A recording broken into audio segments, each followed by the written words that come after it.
anger and envy leave their mark on the face. You've probably heard the saying, your face tells your story. Not just the story of your age or your ancestry, but the story of your heart. Every joy, every sorrow, every spark of kindness or flare of anger, they all leave traces. Some marks are beautiful, like the lines left by years of laughter. Others are less flattering. Anger and envy, for example, are not emotions that stay neatly locked inside the mind. They have a way of spilling over, etching themselves into the muscles of the face, and over time, shaping how the world sees you, and perhaps more importantly, how you see yourself in the mirror. Think about the last time you were truly angry. Not just annoyed, but that deep, pulsing heat in your chest. Do you remember how your face felt? The tightening around the jaw, the narrowing of the eyes, the lips pressing together like a door slammed shut. These aren't just reactions. They are the body's way of broadcasting what's boiling inside. It's almost like the face becomes a canvas, and the emotion is the paint. Now imagine living in that emotional state for days, weeks, even years. What begins as a temporary expression starts to linger. Muscles remember tension. Lines deepen. The sparkle in the eyes becomes dimmer, replaced with a sharper, colder gaze. And without even meaning to, a person's whole presence shifts. From warm and open to guarded, even intimidating. The same happens with envy. It's quieter than anger, but just as corrosive. Where anger clenches, envy gnaws.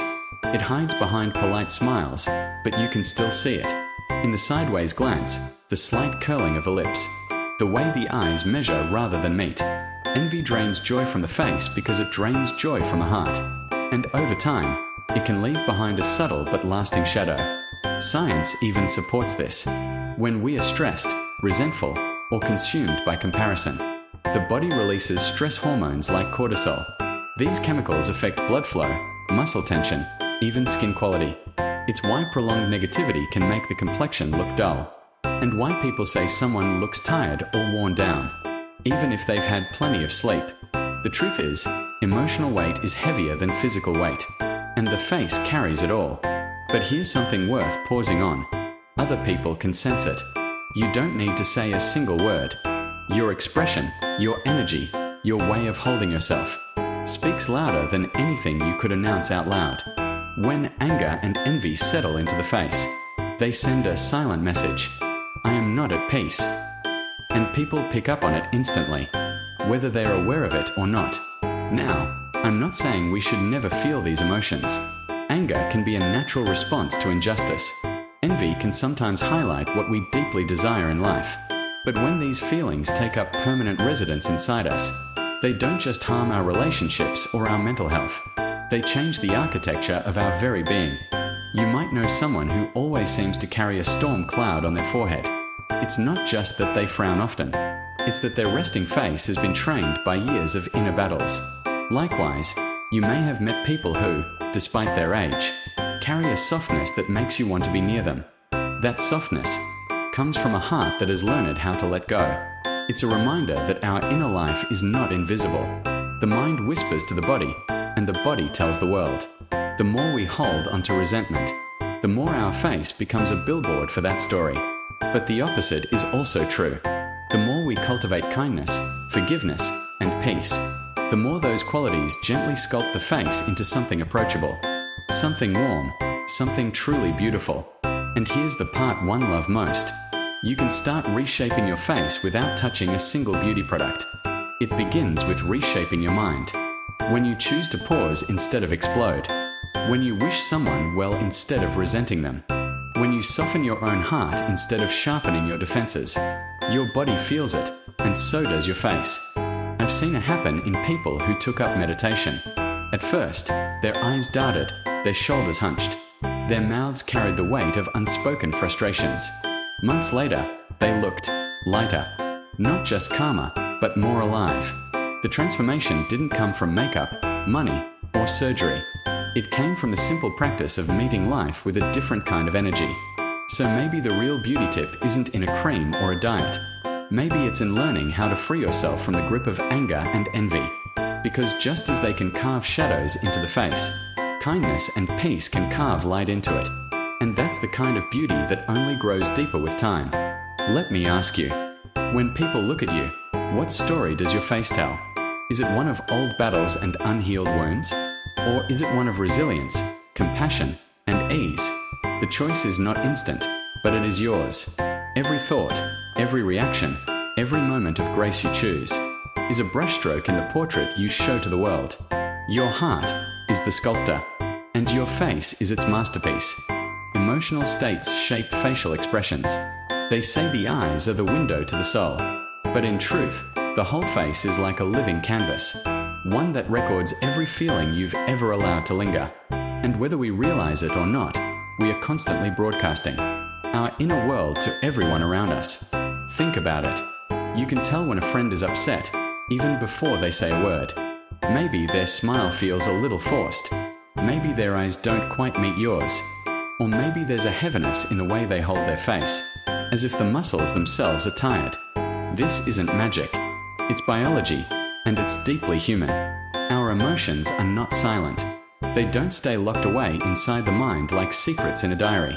They travel, in micro-expressions, in subtle shifts of muscle tone, in the way the skin flushes or pales. A moment of embarrassment can send warmth rushing to your cheeks. A sudden spark of joy can lift your eyebrows and soften your mouth, without you even trying. And when it comes to anger or envy, those feelings leave an even more unmistakable signature. When anger rises, your body reacts before you've had time to think. The jaw tightens, teeth press together. The muscles around the eyes narrow, sharpening the gaze. It's almost primal, a leftover reflex from a time when showing teeth or narrowing the eyes was part of preparing to fight, even if you try to keep a straight face. These tiny muscle movements speak louder than words. And here's the fascinating part. People around you, often unconsciously, can read those signals. Humans evolved to detect emotional states instantly. It's how our ancestors survived. We still carry that skill today, whether we realize it or not. Envy works differently, but just as visibly. It doesn't flare up like a sudden storm. Instead, it lingers, seeping into the face in quieter ways. The eyes might flicker sideways, scanning rather than connecting. The smile might curve slightly, but only at one corner. The head might tilt, just a fraction, as if measuring rather than appreciating. It's subtle, but unmistakable when you've seen it enough times. And here's what's truly remarkable. Your brain doesn't just read other people's faces. It mirrors them. Spend enough time around someone whose expressions are heavy with stress, and your own face will start to reflect that tension. Likewise, spend time with people who are relaxed and genuinely joyful, and your face will unconsciously soften to match theirs.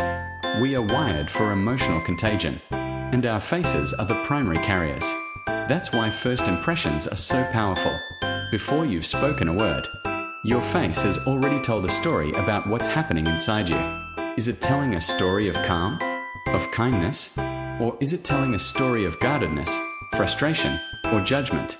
We often think our words are what define us, but people often decide how they feel about us, long before the first sentence leaves our lips. I learned this the hard way.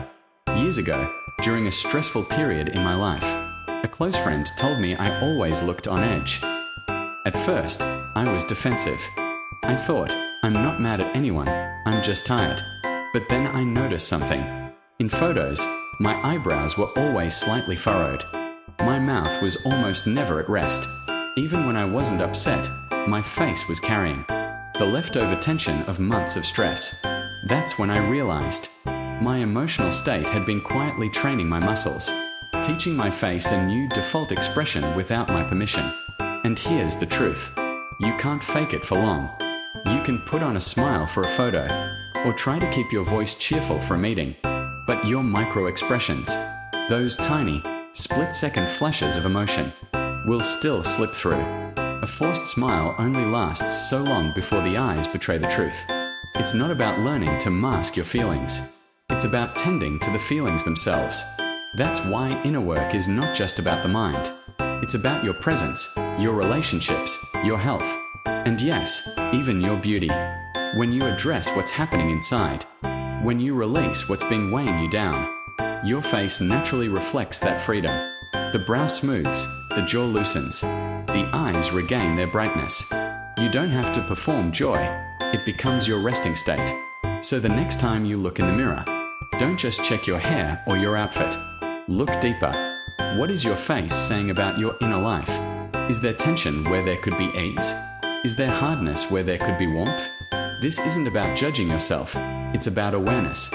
Because awareness is the first step toward change. And here's the good news. Just as the face can be shaped by stress, it can also be reshaped by peace, compassion, and gratitude. A few minutes of daily stillness can do more for your expression than the most expensive skincare routine. Acts of kindness can leave a glow that no highlighter can mimic. And forgiveness, real, deep forgiveness, can erase years of tightness from the face in a way that even the best cosmetic surgeon would envy. Your emotions are sculptors, and your face is their lifelong masterpiece. Choose the sculptors wisely, because whether you realize it or not, the world is reading you every day, and they're reading a language written not in words, but in the quiet, constant expressions you carry. Anger tightens facial muscles. Have you ever caught a glimpse of yourself in the mirror when you were truly angry? It's almost shocking. The face you see doesn't look quite like the one you're used to. The jaw is locked. The lips are pressed thin. The muscles around the eyes pull tight, narrowing the gaze into something sharper, almost cutting. And in that moment, you realize this is what the world sees when your temper takes over. Anger is not just a feeling that burns inside the chest. It's a physical event. The body reacts instantly, as if it's been given an emergency order. Prepare for battle. Your jaw tightens, not by choice, but because the brain has told those muscles to brace. Your brow furrows, sending deep lines across the forehead, as if your skin itself is frowning. The corners of your mouth turn downward or draw in, closing you off from connection, sending a silent message that you're not open to anyone right now. What's fascinating is how quickly it happens. You can go from calm to clenched in seconds. This is the body's fight or flight system at work, an ancient survival mechanism that once helped our ancestors stand their ground against threats. Back then, a tense jaw and a focused glare could intimidate an enemy or prepare you to act. But in modern life, most of our threats aren't wild animals or physical danger. They're words, disagreements, disappointments. Yet the body doesn't know the difference. It still reacts the same way. The problem is, when this physical tension repeats itself often, it doesn't just vanish once the anger fades. Muscles have memory. If you clench your jaw often enough, it becomes your jaw's default setting, tight even when you're not upset. The same with your brow. Constant frowning can train the forehead to stay creased, even in moments of peace. Over time, this gives the face a hardened, weary look that can change how others perceive you and how you perceive yourself. I once met a man who was known in his office for being tough. He rarely raised his voice, but his expression alone was enough to silence a room. When I asked if he was always this intense, he laughed and said, "I'm actually not angry most of the time. I guess my face just forgot how to relax." It struck me then, sometimes we don't even realize how much our bodies are carrying the echoes of old emotions. And here's something worth thinking about. People don't just see your expressions, they feel them. When your muscles are tense with anger, your whole presence changes. The air around you feels tighter, more charged. Friends might keep their distance. Co-workers might hesitate before speaking up. And even strangers can sense something is off. It's like walking into a room with a storm cloud hanging over it. No one needs to be told the weather has changed. This is why anger can be so damaging to relationships, even when we believe we are keeping it under control. You might not yell, you might not lash out, but your face still speaks. It says, "I am closed. I am ready to defend. I am not safe to approach." And people listen to that message, whether you mean them to or not. Now, I'm not here to tell you to never be angry. That would be unrealistic and unhealthy. Anger can be a necessary emotion. It tells us when something feels wrong, when boundaries have been crossed, when we need to take action. The problem isn't that we feel anger. It's that we let it linger, allowing it to train our bodies into a permanent posture of defense. Here's the thing. The body and mind are in constant conversation. If the mind sends a message of threat, the body tenses up to prepare. But it also works in reverse. If you consciously relax the muscles in your jaw, unfurrow your brow, soften your eyes, you send a signal back to the mind. It's okay. We are safe. Over time, this can actually reduce the intensity of anger before it takes full hold. I've tried this in the middle of arguments. When I feel my jaw tightening, I'll unclench it, just a little. When my eyes narrow, I'll deliberately widen them and take a slower breath. It's subtle, but it shifts the entire energy of the moment. Not only does it calm me down, but it also changes how the other person responds. It's hard for someone to keep fighting when they see your face soften. Think about it. Your face is the front line of communication. It's the first thing people notice and the last thing they forget. If it's always tense, you might be telling the world a story you don't actually mean to tell. A story of defensiveness, frustration, even hostility. When what you truly want to express might be care, curiosity, or understanding. So, what if we started paying attention to these signals? What if, the next time anger rose up, we didn't just focus on what was making us mad, but also on how our bodies were responding? What if we saw every clenched jaw and furrowed brow as a gentle reminder to pause, to breathe, to release? Because here's the truth. Just as anger can carve tension into the face, calm can carve softness into it. And that softness isn't weakness. It's the strength to meet the world without armor, to face conflict without losing your humanity. Your muscles remember more than you think. The question is, what story do you want them to keep telling? The eyes lose their warmth. They say the eyes are the windows to the soul. And I think that's true. But here's the thing, windows can frost over. You've probably seen it before. Someone who once looked at you with kindness, with a spark of life in their gaze. Now their eyes feel different, colder, sharper, like they're no longer letting you in. When anger or jealousy takes hold of us, it's almost as if the warmth in our eyes packs its bags and leaves. The softness fades. The way we look at people changes, and it happens faster than we think. One moment, we are fully present, engaged. The next, our gaze turns into something that feels like a challenge. Or worse, a warning. It's not just about appearance. A warm gaze isn't simply looking nice. It's an energy, a presence that tells the other person, I see you. I'm open to you.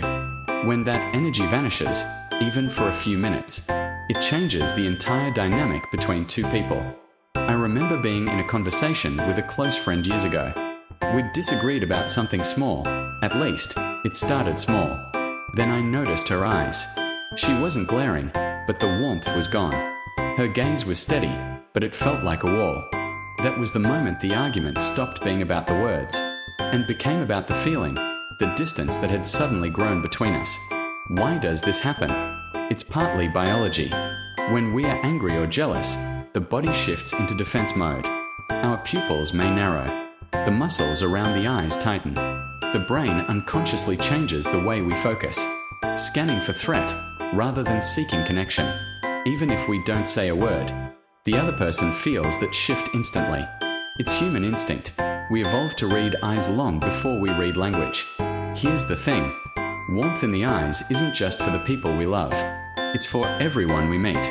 It's what makes a stranger feel safe, a coworker feel respected, a friend feel truly heard. When we lose that warmth, whether for a moment or for years, we close one of the most important doors to human connection. Think about the people in your life whose eyes light up when they see you. It's not just about smiling. Some smiles don't even reach the eyes.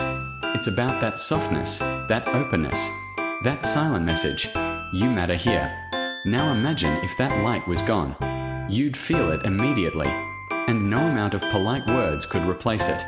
I've met people who, after years of carrying resentment or disappointment, don't even realize how guarded their eyes have become. They're not trying to push people away, but their gaze tells a story of self-protection, of walls that went up long ago and never came down. Over time, others stop approaching them with the same warmth, not because they don't care, but because they can feel they're not being fully let in. This is one of the quiet dangers of anger and jealousy. They don't always shout. Sometimes they whisper through our eyes, through the tiny, unspoken signals that others pick up on, without ever naming them.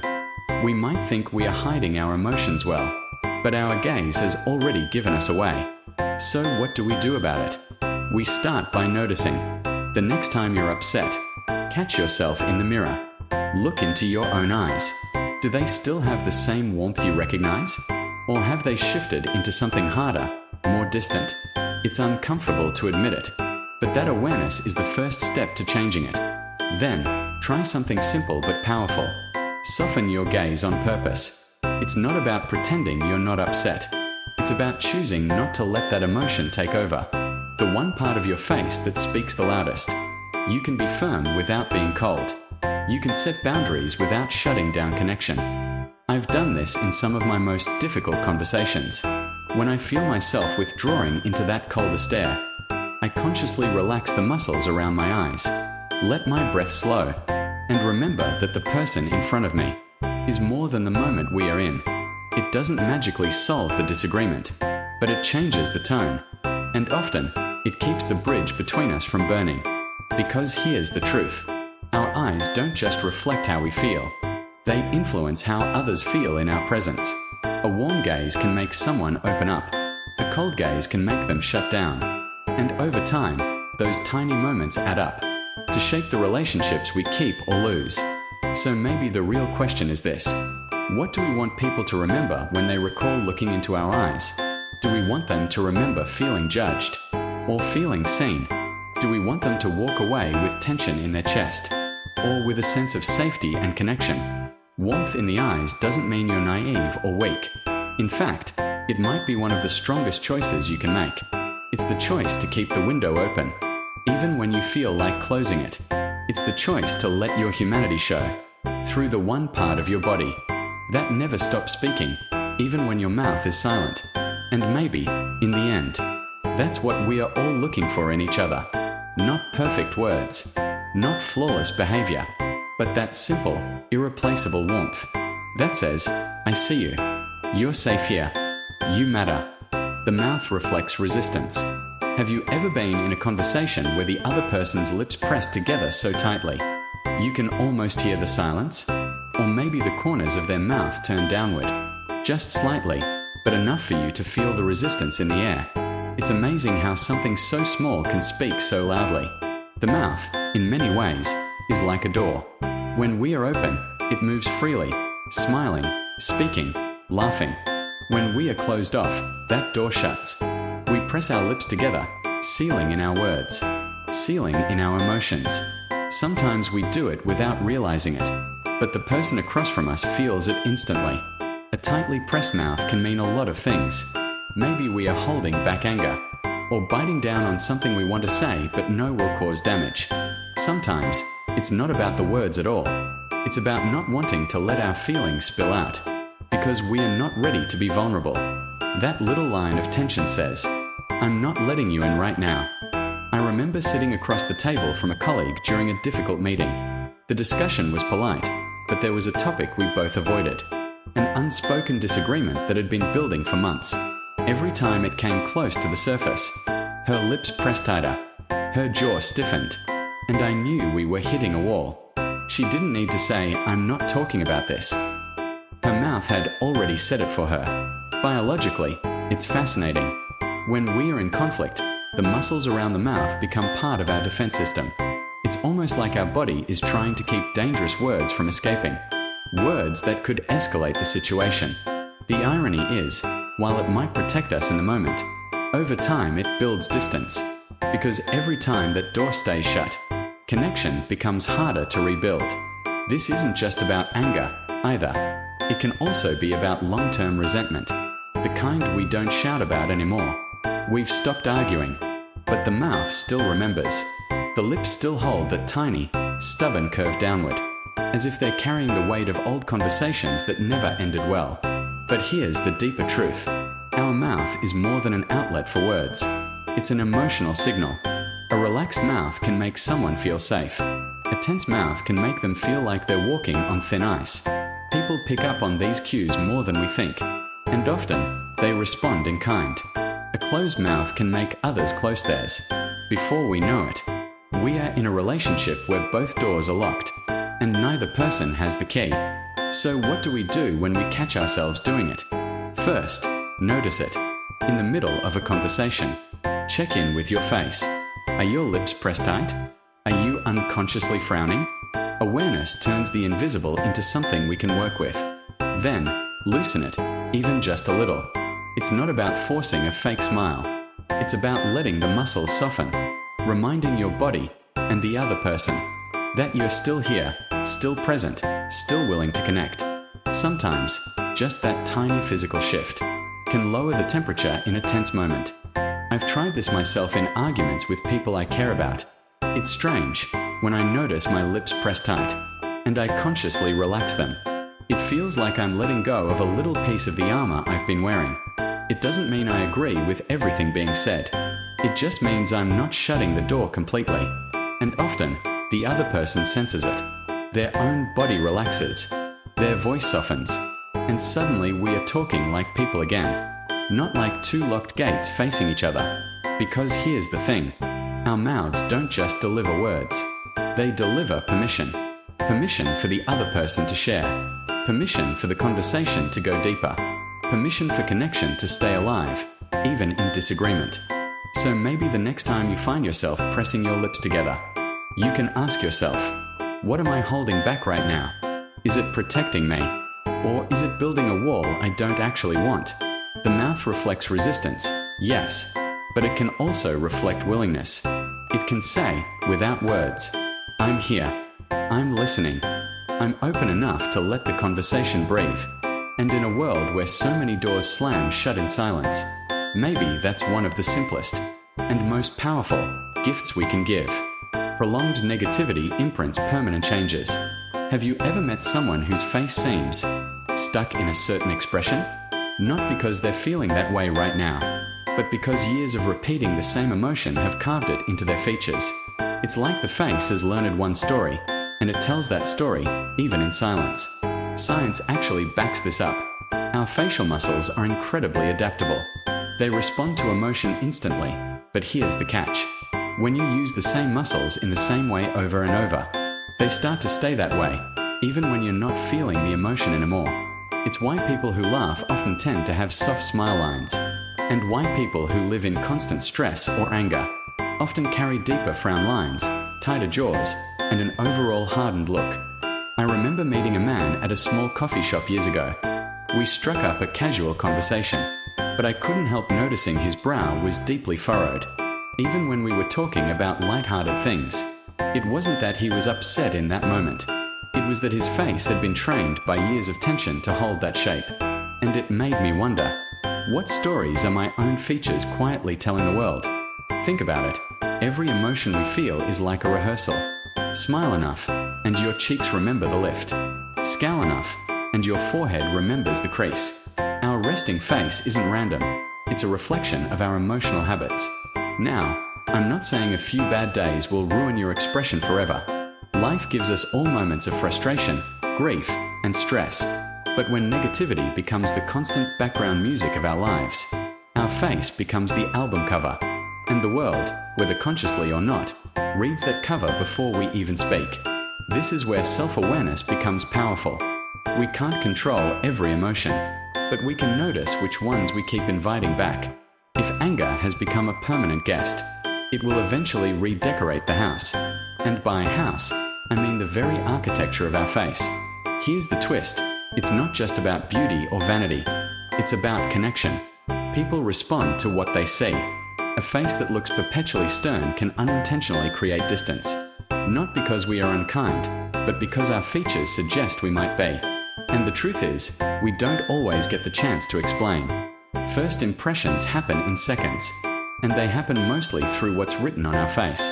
I've caught myself in moments of prolonged tension, jaw clenched, lips tight, brow heavy, and realized that if someone walked by right then, they might mistake me for being cold or unfriendly. Not at all who I want to be remembered as. So here's a thought. What if we treated our facial expressions like a garden? Every emotion is a seed. If we water resentment daily, we shouldn't be surprised when frown lines grow deep. If we nurture kindness, gratitude, and joy, even in small, subtle ways, we are planting softness into our features, the kind that time can't take away. And no, this isn't about pretending to be happy all the time. It's about making sure that the emotions we live in most are the ones we want to leave behind as our legacy, not just in memory, but in the quiet, enduring art of our own face. Because long after the moment passes, our features keep telling the story. The question is it the story we actually want them to tell? Emotional stress affects skin health. You know, people often say stress shows on your face, and they're right. It's not just a poetic expression, it's biology. When we are angry, jealous, or under heavy emotional stress, our body releases a flood of stress hormones, mainly cortisol and adrenaline. These chemicals are designed to help us in moments of danger, but when they linger for too long, they start leaving quiet fingerprints all over our skin. Think about it. Under stress, blood flow shifts away from the skin to our vital organs, preparing us for fight or flight. It's a smart survival mechanism, but it means less oxygen and fewer nutrients reach our skin cells. Over time, that can make the face look dull, tired, or even older than it is. I've noticed this in my own life. There was a season where I carried constant tension. Late nights, tight deadlines, personal worries I couldn't switch off. One morning, I looked in the mirror and thought, when did my face start looking this drained? It wasn't just lack of sleep, it was the weight of unprocessed emotions, showing up as tired eyes, uneven tone, and skin that had lost its natural glow. And here's something fascinating. Dermatologists have a term for it: stress-related skin aging. It's not only about wrinkles. Chronic stress can trigger breakouts, redness, and even conditions like eczema or psoriasis. The mind and the skin are more connected than most of us realize. The thing is, our skin is like a canvas, and our emotions are the brushstrokes. When anger or envy become daily habits, it's like painting the same harsh strokes over and over, until the colors start to lose their brightness. But here's the hopeful part. Just as stress can take away from our skin's health, peace and joy can give it back. Moments of laughter increase blood flow to the skin. Relaxation reduces inflammation. And gratitude can actually soften our overall appearance. You've probably seen it. Someone goes on vacation, spends a week by the ocean, and suddenly their skin looks fresher, their eyes brighter. It's not magic. It's biology finally having the space to restore itself. So maybe the real beauty routine isn't just the creams or serums we put on at night, but the emotional care we give ourselves during the day. Maybe the most powerful skincare product is actually peace of mind. Because at the end of the day, your skin isn't just telling the story of your age. It's telling the story of how you've been living. And if we want that story to look vibrant, healthy, and alive, we have to start with what's going on beneath the surface. The aura of the face changes. You've probably met someone and, without them saying a single word, you could already feel something about them. It's not just their eyes or the curve of their smile, it's the energy they carry. Some people light up a room the moment they walk in. Others seem to bring a quiet heaviness with them. This is what I call the aura of the face. It's not mystical in a fairy tale sense. It's the subtle combination of expression, posture, and emotional history that we read in an instant without even realizing it. And here's the truth. Sustained negative emotions, like resentment, bitterness, or chronic anger, can change that aura completely. When you carry these emotions long enough, your face can start telling a story your heart might not want to admit. The muscles settle into certain patterns. Your resting expression hardens, and there's a weight in your gaze that others feel even before they know your name. I once knew a man who had been through decades of conflict and disappointment. Even when he wasn't speaking, there was this tension in his presence, as if his whole being had learned to expect the worst. It wasn't that he was unattractive. It was that his aura had become heavy. People kept a polite distance without even knowing why. And here's the thing, our brains are wired for this. Humans have evolved to pick up on micro-expressions and subtle cues, because it helped us survive. We sense danger, distrust, or tension, long before we can logically explain it. That's why someone's facial aura can repel or attract, before a single word is exchanged. The good news? Just as negative emotions can shape our aura, so can positive ones. Gratitude softens the eyes. Kindness relaxes the jaw. Joy lifts the corners of the mouth. Over time, these micro-changes rebuild the presence you carry. If you've ever met someone in their 70s, whose face feels like pure sunlight, It's not because life spared them hardship. It's because they chose, again and again, not to let pain be the final brushstroke. So, maybe the question isn't only, what do I look like in the mirror? Maybe it's, what does my presence feel like to others? Because in the end, your facial features are just the frame. But your aura, that's the art people remember. The subconscious message to others. You don't have to say a word for people to know how you feel about them. Your face speaks first, often before your mind even realizes it. And the truth is, a face shaped by anger or jealousy sends out a silent broadcast, whether you intend it or not. Imagine walking into a room and seeing someone across the table. They're not frowning exactly, but their brows are tight. Their eyes have that guarded sharpness, and the corners of their mouth seem weighed down. Without a single word, your brain whispers, "This person doesn't trust me." Or worse, "This person sees me as an enemy." It's not that they're trying to be unfriendly. It's that long-held emotions have etched these signals into their resting expression. And here's the fascinating part. Most of this happens on a level we are not consciously aware of. Our survival instincts kick in. We pick up on micro-expressions, tiny muscle shifts, and within seconds, we decide how safe, welcome, or valued we feel around someone. I remember once meeting a woman at a networking event. She said all the right words, even smiled politely, but something in her face felt closed, unwelcoming. Later I found out she had been carrying resentment for years, and it had become her default expression. She didn't realize she was telling the world, "I'm ready to defend myself," even when there was no threat in sight. The lesson here is powerful. You might think your emotions are private, but your face is constantly having a conversation without your permission. If that conversation is colored by distrust or hostility, you can push people away without ever meaning to. So maybe it's worth asking yourself, if a stranger saw me for the first time today, what would my face tell them about me? Would it say, "I'm open, I'm safe, I'm kind"? Or would it whisper, "Stay back"? Because in the end, the face you wear is the invitation you send to the world.